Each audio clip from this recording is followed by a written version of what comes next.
উত্তৰ পূবৰ ভিতৰত সৰ্বাধিক ভোটত জয়ী হ'ব শোণিতপুৰ সমষ্টিৰ বিজেপিৰ প্ৰাৰ্থী ৰঞ্জিত দত্ত। এই দাবী মন্ত্ৰী অশোক সিংহলৰ। এতিয়া বিৰোধীৰ শক্তি নাই, গতিকে শোণিতপুৰৰ অন্তৰ্গত বিধানসভা সমষ্টি আৰু বুথসমূহৰ মাজত চলিব প্ৰতিযোগিতা। কোন বিধায়কে দিব পাৰে সৰ্বাধিক ভোট, তাৰেই চলিব প্ৰতিযোগিতা। এতিয়া বিজেপিৰ চলিব ঘৰ ঘৰ অভিযান।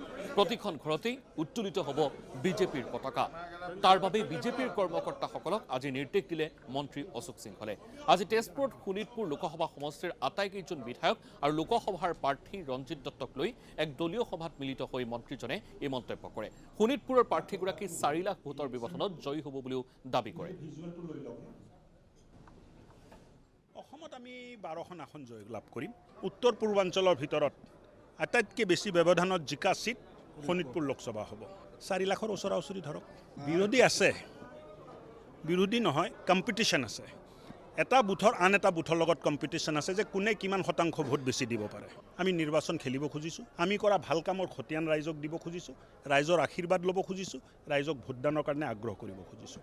এক বৈঠক হৈ যায় আৰু বৈঠকত আমি 2টা সিদ্ধান্ত ল'লোঁ।